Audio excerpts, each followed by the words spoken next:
Hi everyone, it's Cindy. Welcome back to Studioloo. So I'm here for a Sunday share video. I'm probably going to start doing these a little bit more frequently than I have been recently. It's just been a busy period, so things will wax and wane. But what I have to share today is my upcoming shop update. So for those of you who watch all my videos or a lot of my videos, you may have heard me mention a couple of times that my husband and I are embarking on a little, well, not embarking, we've done this before, but we've improved our system in paper making and in paper dyeing. So we have some cool new things. We're going to be doing a lot of experimenting and doing small batches of hand dyed papers. So I have the first little batch here that I've got all packed and ready to be listed. So I just wanted to show them to you. I'm going to do kind of a quick explanation on each of them, and then at the end of this video I'll do that little speed through, flip through of all the paper that I'll be putting in the Etsy listings. That being said, my Etsy shop is listed down below. The best place to find when I post new things is to follow me on Etsy. So let's jump into it. I will just separate all of these from the stacks to show you the individual collections that I have. So the first one is an Aurora Borealis of grays and yellows and oranges. So hopefully you can see this thundery, webby kind of texture, or not texture, but color. It's literally color that we're getting. It's a pattern. So I will do a flip through. Now these are full scat pages, and I've chosen to fold them so that when I ship, they will be able to be shipped in a regular sized envelope, and that will save a lot more money. So if you're doing a larger journal, for people who want to do a larger journal, these are perfect instead of using copy sized paper. Look at that, isn't that lovely? And then this little corner up here. So my intention in making this video is just showing you kind of the variants that you will see in these papers. Look at that. Because they're stunning. I love them. I'm really excited about this new venture. We've been doing some chemistry and all sorts of other experimentation and writing recipes, and yeah, this one's like an explosion.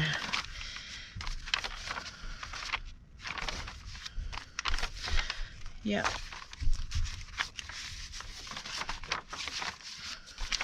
So this one will be listed as the Fire Borealis, and they're going to be sold in, these are the full scat, I believe 12. Let me double check my 3, 4, 5, 6, 7, 8, 9, 10, 11, 12. Yes, okay, so they're going to be full scat 12 packs. So that's the first one, the Fire Borealis.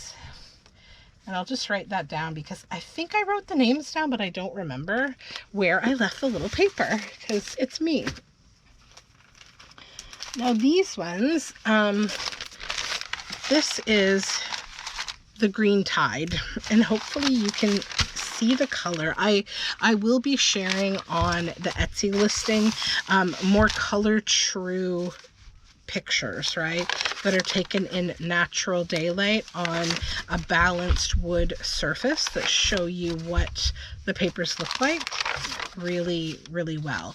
So there's a couple things going on with these. First of all, hopefully you can see that kind of marbly texture in the background, but then there's also like watermarking that makes these little cloudy lines, and then there's also kind of these sunburst type lines that happen. It all depends on how the paper lays. So there's color variations, like there's one that really you see the sunburst on. It's lots of different factors that make up these, and these are copy paper size, so 8.5 by 11. And yeah, this is what they look like. Lots of variants and fun, some bubbling. So those are going to be 20 packs. I think everything that I do in 8.5 by 11 I'm going to sell as a 20 pack, and everything I do in the full scat or in a larger format paper, I'm going to do in 12 packs, just so that the weight doesn't get too wild. So this one, let me just write this down. Green Tide. I showed you that. I just have to remember the order that I show you these things in. So this one is Grungy Sunshine. And it has, again, those patterns. So these are full scat pages. So you get a bit of browning here and there. Again, variants and that sunburst. That's a fun one, right? You get the sun at the top and then it's not at the bottom.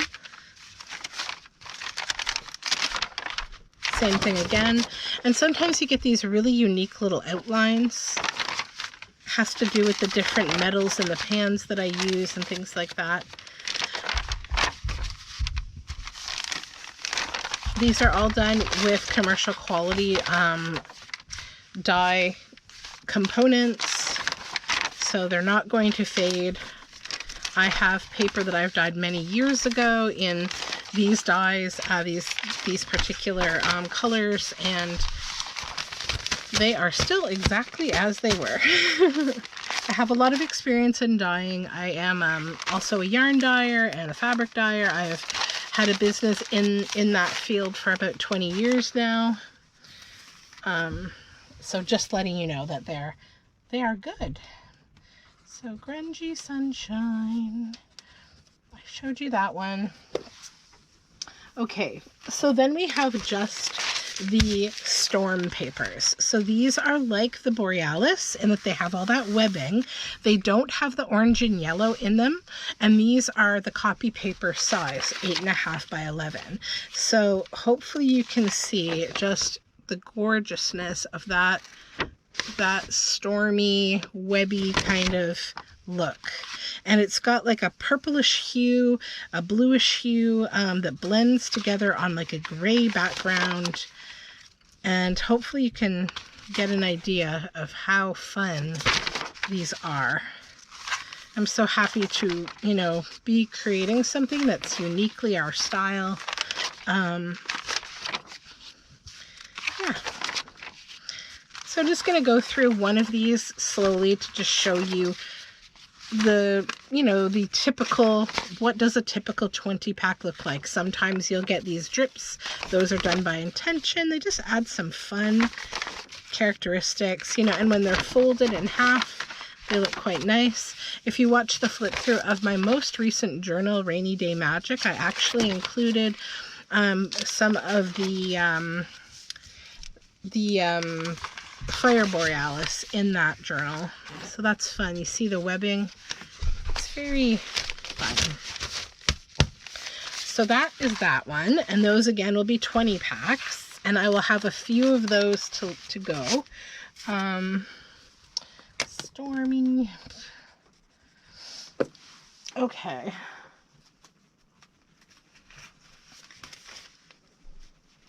Yeah, so here's a few more of the Stormy packs.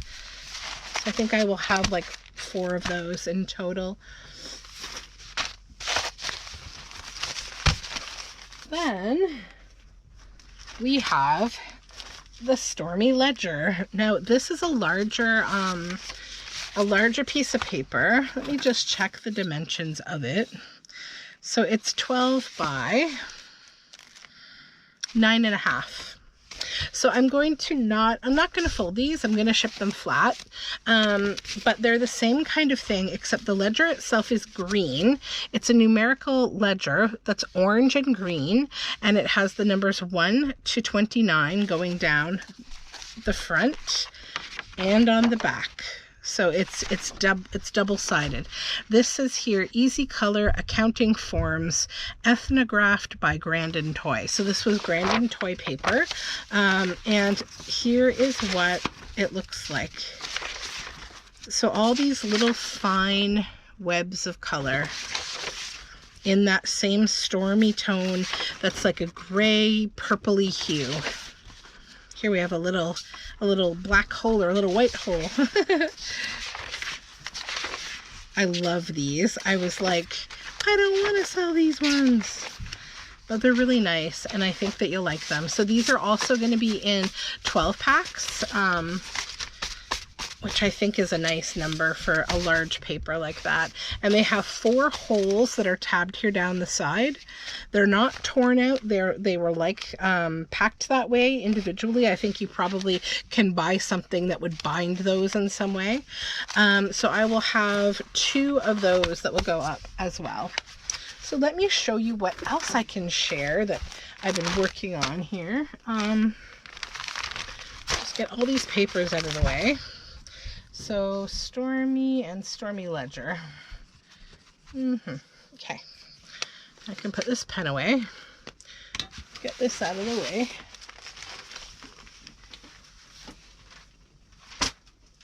All right, so I am working on yarn. So I have one yarn that I'm going to be putting up in the shop.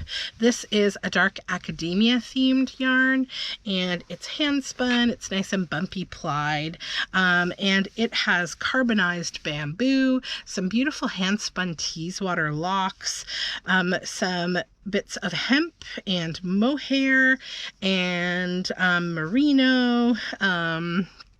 I have a whole list, it's just not in front of me, but all different wools, and it's a lot of fun. It also has some fine little dyed ribbons in it. Some of them are silk, and they're iridescent, and lots of fun colors. Got a bit of burgundy, gray, cream, a light blue, and that carbonized bamboo is just the most delicious. Like, first of all, it's the softest thing in the world, and secondly, it's this slate color that I love, and it's plied with this very fun yellow boucle. It's a really nice little boucle. So yeah, that yarn will be headed up to the shop today, and I'm working on some more yarn. So I just pulled a couple dye pots. So this is the result of one, this lovely purpley gray, you know, kind of moody hue. And that's merino, and then these are going to be spun into it. So this is the other color of the other dye pot, the green and gray, and so I'm using these in that purple yarn, and I have threaded on some hand dyed silk lace and these flowers and these flowers. So this will be what the yarn color looks like, right? This, and then it's going to have these spun into it. So it's going to be quite pretty, I think. So I'm going to try to work on that today. And what else do I have to show you? What else can I share? Maybe I'll share my first week of journaling in my new Book of Firsts nature journal. So there are still 2 of these left in my shop. They're made inside vintage Reader's Digest books. So yeah, this one is mine, and it has my kit inside of it, which is also available. It's my Nature Phonology and Book of Firsts kit in my shop. And so on the first, I shared this poem, We Are Gatherers, a Nina Bagley poem, and then a little quote that says, I can't imagine anything prettier than this, and I cannot imagine what you are going to do with it.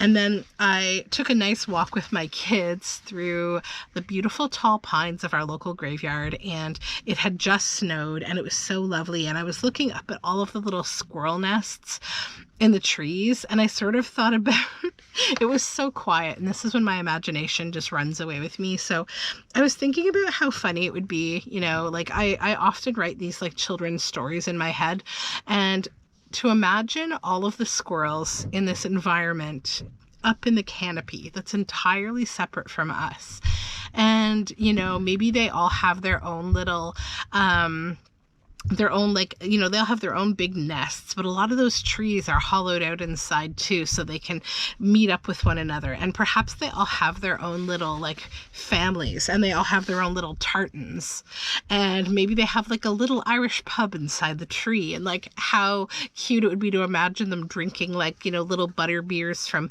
walnuts or something. And so I just kind of like illustrated that a little bit for my journal. Little squirrels and their different little tartans. And then on the first week of January, the first things that I saw were the first snowfall, pigeons, white-capped chickadees were at my bird feeder. I saw my first murder of crows, and also went to see the movie Migration with my daughter. It was quite cold. I saw birch catkins and just did a little quick drawing of them. I have been writing things down that my lovely friends have shared with me in our Instagram chat, and one of the things they shared was the term apricity, the warmth of the sun in winter, a subtle warmth that kisses the skin with a softness unexpected in the season's chill. So I actually experienced that this morning. I went outside and the sun was out. I was so happy because it's been a little tiny bit of sun from time to time since probably the middle of December. I also have here a January nature calendar. This is a Charlotte Mason calendar that's often used in homeschooling. So today, I guess, would be every day it gives you something to do. So today we could collect pine cones. The other things they recommend during this week are find out the scientific name of a bug, put dirt and water in a bottle, shake up and watch, look for dead bugs in your house, learn about bees, why are they so important, and make an artwork only using food for colors. So those are different kids' activities that you could do this week. Here I was just writing a little about the weather and a visit with my parents, and that my daughter's very inspired by the bee corns, which is David M. Bird. He has his own YouTube channel, and this is my daughter's little nut man. She sculpted and made a little nut man for her teacher. She makes these little men out of acorns and paints them and gives them little legs and arms, and we put them in a little polymer clay base, and it's a lot of fun. Then for the second week of January, we had our first snowstorm. I saw my first dark-eyed juncos at the bird feeder. I had my first American goldfinch, and I saw the first giant snowball that the kids were rolling with all their might, like, you know, Goliath going up a hill or something at the park. It was a lot of fun. And my kids started all of their skating and swimming lessons. We went thrifting. I saw the most beautiful bird in the top of a tree. It was a crow, and it was just sitting on the itty bitty of the branch. So I just did a little pen sketch while I was sitting in the car. I don't bring all my supplies with me everywhere because I just don't have the ability to do so with kids. And then I will leave you with a poem from Emery Hall called I Have Been 1,000 Different Women. Make peace with all the women you once were. Lay flowers at their feet, offer them incense and honey and forgiveness. Honor them and give them your silence. Listen, bless them and let them be. For they are the bones of the temple you sit in now, for they are the rivers of wisdom leading you toward the sea. Until next time, you have a wonderful week, and I will talk to you soon. Bye for now.